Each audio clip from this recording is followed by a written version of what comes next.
Tom Mesereau, what's your take on the Charlie Sheen situation with HIV, and how does it come about with the law in terms of you have to tell people?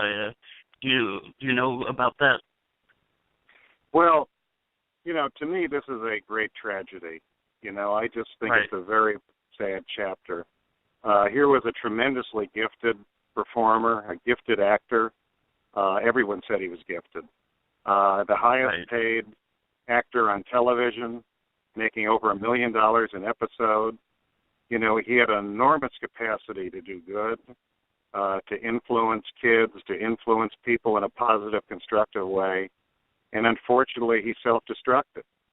And, the older I get in this world and the more I live, the more I realize just fame and money can be either an all or nothing proposition. Fame or money can be the greatest blessing if one knows how to handle it, how to control it, and use it for good. And it can also be, fame and money can be the greatest curse and just destroy people. And unfortunately, I think he just got so carried away with drug use and partying and wild sex that he just lost focus and lost perspective and ended up, in my opinion, a tragedy. I never got the impression he was an evil person, that he was out to hurt people. I never got that impression.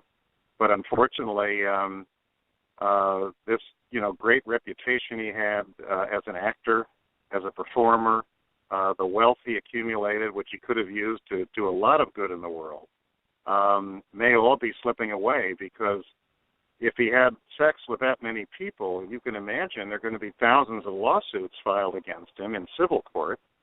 I don't see him ever being charged with a crime, although it can be a felony in California to infect someone with HIV intentionally and consciously and try to harm them.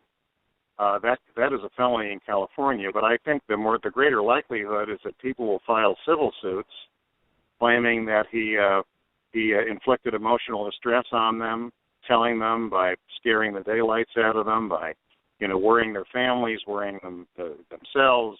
They're having to get treatment of various sorts, and I think he may actually lose his entire fortune.